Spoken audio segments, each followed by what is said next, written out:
언제 수리가 안 됩니까? 사표 수리 여부는 법무부 의지에 달려 있는데요. 네, 그래요. 이제 그 관련 규정상 공무원이 그 징계 절차에 있을 때는 사표 수리가 하지 못하는 걸로 되어 있습니다. 지금 징계 절차에 있습니다. 예, 징계 절차가 어떤 문제 때문에 그렇죠? 제가 한 5가지 정도 있는데. 5가지. 예. 책에도 잠깐 나왔던데 예. 설명을 해주시겠습니까? 예, 첫 번째는 제가 그 김학의 아, 씨 그 출국금지에 관여하고 예. 기소했다는 이유로 수사를 막았다는 이유로 기소가 됐는데. 김학의를 출국 금지시킨 게 그게 불법이었다. 예, 예. 예. 그거 제가 거기에 관여하고 예. 또 수사를 막았다는 이유로 기소가 됐는데 거기에서 징계 하나. 그다음에 윤석열 전 검사 그 징계한 거 있습니다. 예. 그 징계 과정에서 서울중앙지검장 시절에 예. 자료를 법무부 요청에 따라 준 것인데 그것도 징계 사유다 이거 징계 들어가고 또 제가 조국 장관 그 북 콘서트에 제가 초청돼서 가서 바로 덕담을 했는데 예. 그것도 징계 사유다 아, 하고. 그것도 징계예요? 예, 예.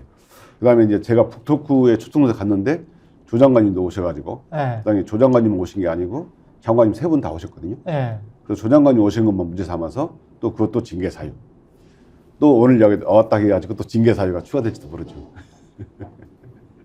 아, 이게 뭐예요? 그래서 징계를 하는 도중에는 사표가 수리가 안 된다 이렇게 이런 규정이 있습니다. 아, 그래요? 예, 예. 그럼 법무부에 따라서 그 앞으로 사표를 내고 뭘 하시려고 그랬었어요? 원래 여러 가지 계획이 있습니다만. 여러 가지 계획이 있으셨어요? 예. 근데 전에 윤석열 전 총장은 징계 정직 2개월 받았는데도 사표가 수리가 됐어요. 아, 그때 그런 적이 있었죠. 예, 예. 예. 그러니까 이 제도의 운영이라는 게 아, 약간 사람에 따라 다른가?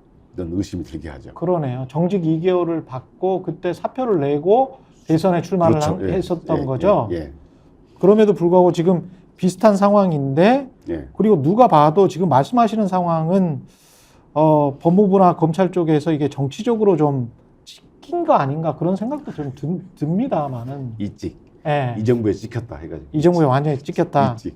예. 아니 근데 계속 그렇게 시간을 질질 끌면 어떻게 되는 거죠? 이제 계속 있는 거죠, 뭐. 계속 있고. 네. 예.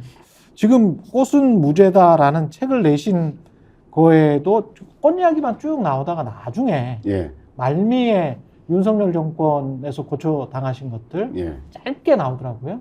예. 중간에 좀 짧게도 나오지만 가끔 이렇게 검찰 정권의 무도함도 막 표시하고. 그렇죠. 예.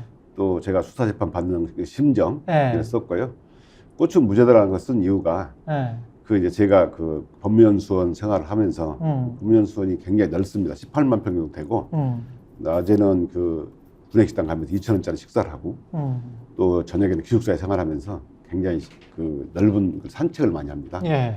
그 과정에서 야생화도 보고 옛날부터 봤던 그 야생화 자료를 모아서 책을 쓰기 시작했는데 그 꽃이 주는 그 총칼보다 강한 마음을 움직이는 힘이 있거든요. 그래서 제가 정리하면서 많은 힘을 얻었고 또 지금 그 무도한 정권에서 힘든 분들 또 이런 분들에게 도움이 됐으면 좋겠다. 이루가 됐으면 좋겠다 하는 의미의 책을 썼고 제가 최근에 이제 지난주 목요일 날 2심에서 김학의 출금죄에 관여하고 수사를 막았다는 이유로 기소가 됐잖아요. 예. 거기서 무죄가 됐는데 그것도 무죄 나왔잖아요. 예. 무죄가 무죄를 받고 든 느낌이 꽃이라는 게 이제 무죄의 희망을 주는 거다. 그래서 억울하게 재판을 받는 분들에게 희망을 좀 가졌으면 좋겠다. 예. 그다음에 또 퍼뜩 이제 무죄 받는 순간 제가 떠오르는 게 이제 예를 들어서 박정훈 대령이나 조국 장관이 재판받는 분들도 좀 마음이 쓰이고 예. 떠오르더라고요.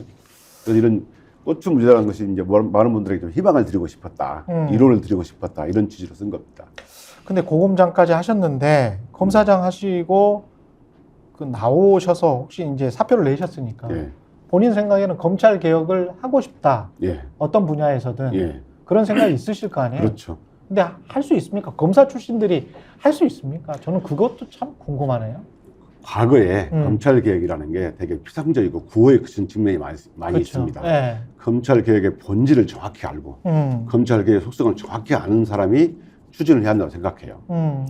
그러다 보니까 과거에도 그 정치인들이 선거 때마다 검찰 개혁을 부르짖었죠. 근데 과연 이분들이 정말 검찰 개혁 본질을 알고 주장했을까? 최근에서야 검찰이 야당 대표에 대한 수많은 압수수색을 하고 기소하고 또 검찰 출신들이 뭐 금감원이나 또 방통위에 진출한 걸 보고 검찰 정권이 된 걸 보고 아 이게 피부로 좀 이제 검찰 개혁이 왜 필요한가를 실체를 좀 느끼게 됐다 생각합니다. 예. 그래서 저는 그 실체를 잘 알고 그 다음에 더 나아가서 이게 검찰 개혁이라는 게 역사적 맥락이 있습니다. 과거에 보면 검찰이라는 게 지금 현재 검찰이 어떤 모습인가를 역사적으로 뒤집어 보면 따라가 보면 과거에 식민지 시대에는 총독부에서 소수의 검사를 통해서 지배를 했죠. 예. 그때는 영장주의가 적용이 안 됐어요. 해방 후에 그냥 잡아가둘 그렇죠, 수 있었죠. 예. 아니, 심지어 경찰서장이 부서장이 청구한 영장을 발부하고 그랬죠.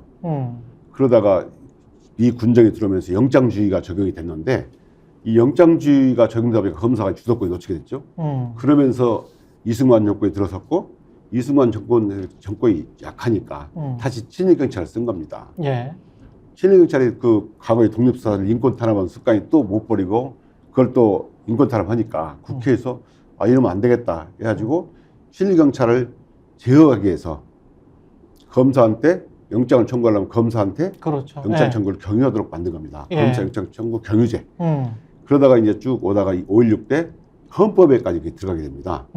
그러면서 검찰이 군사 정권을 합리화시키고 도와주고 이런 상황이 됐고 예. 소위 육법당 이런 것도 있었잖아요. 그러다가 이제 90년대 들어서는 검찰이 직접 수사를 하게 되면서 증거를 조작하게 되고 그게 이제 강기훈 유서 대피 사건이죠. 예. 2000년대 들어서는 검찰이 가장 많은 비판을 받은 게 선택적 수사를 한다. 그런 비판을 많이 받고 촛불 당시에 그런 검찰 개혁의 요구가 빗발쳤죠. 예. 그 후에 검찰이 적폐청산 수사를 하면서 두 대통령을 구속하고 사법부 수장까지 구속하면서 검찰이 오만해졌죠. 스스로 이제 권력화되고 예. 국민과 괴리가 된 거죠. 그러면서 검찰이 가장 많은 비판을 받은 게 기득권과 카르텔을 형성했다. 이런 비판을 받은 거예요. 예. 결국 검찰을 개혁하는 문제는 이런 임시적인 제도를, 과도적인 제도를 민주적인 통제장치로, 통제제도로 통제해 두는 겁니다. 어떤 제도를 어떻게 바꾸면 되는 겁니까? 검사의 영장 청구랄지 기소랄지 선택적 수사, 선택적 기소 지금 다 말씀하고 계시는데 예, 어떤 거를 어떻게 바꾸면 되나요? 예를 들어서 예. 작년에 이런 보도가 있었죠.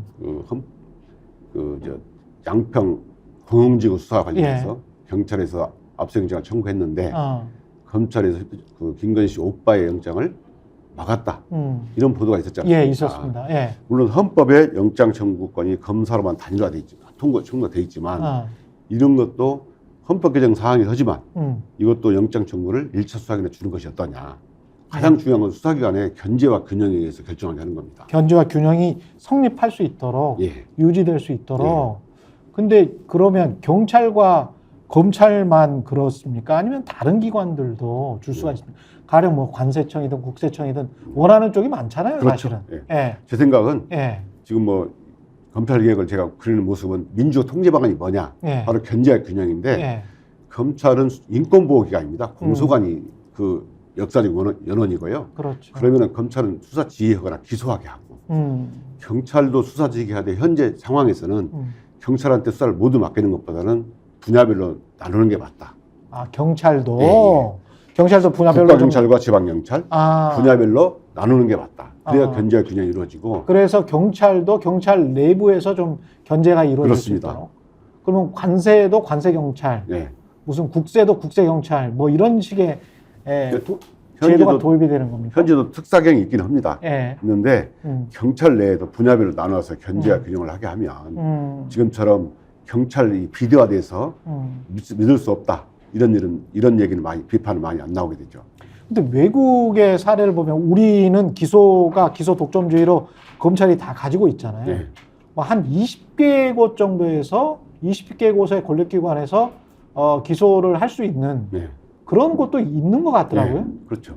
그럼 우리 같은 경우는 어디에서 지금 기소를 만약에 준다면 할 수 있는 겁니까? 우리나라 현재 검찰하고 예외적으로 공수처에서 검사나 판사의 고위층 범죄에 대해 기소할 수 있죠. 그 정도밖에 안 되는 거죠. 이런 범위를 넓혀줘야겠죠. 근데 이제 이게 공소권이라는 게 이 약간 전국적으로 통일된 또는 기준에 맞는 어디에서는 조그마한 범죄를 크게 처벌하고 예. 또 어디에서는 조그마한 큰 범죄를 작게 처벌할 수 있는 문제가 있기 때문에 좀 예. 균형적인 것이 필요합니다. 근데 예. 제가 이제 반론 차원에서 한 가지만 여쭤보면 예. 한국처럼 학연과 지연이 발달한 이런 나라에서 예. 공소권을 퍼뜨렸다고 쳐요. 이것도 이제 뭐 굉장히 어렵겠지만 네다섯 곳 정도의 공소권을 줬어요. 예. 기관에 줬는데 그게 다 이제 사법연수원 출신들이야. 그리고 또 나중에 다 검찰청으로 가고 싶어 하는 사람들이야. 예. 그래서 그 사람들이 서로 그냥 알게 모르게 전화를 해.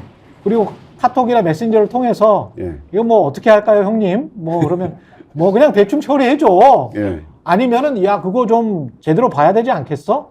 뭐 이런 게 상상이 된단 말이죠. 어떻게 보십니까? 그럴 수도 있겠지만 예. 인간사니까 예. 인간의 현인이 그럴 수도 있겠지만 예.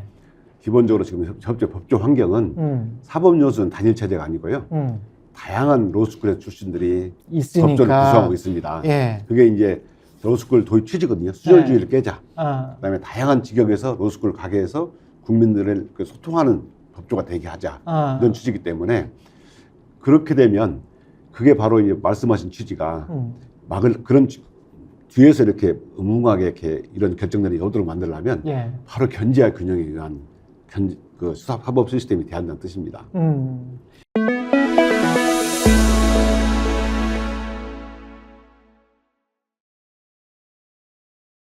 너무 현실한 홍보를. 정치권색. 예. 다시 맞습니다. 제가 말씀드리죠. 예. 구독, 좋아요, 사랑입니다. 예.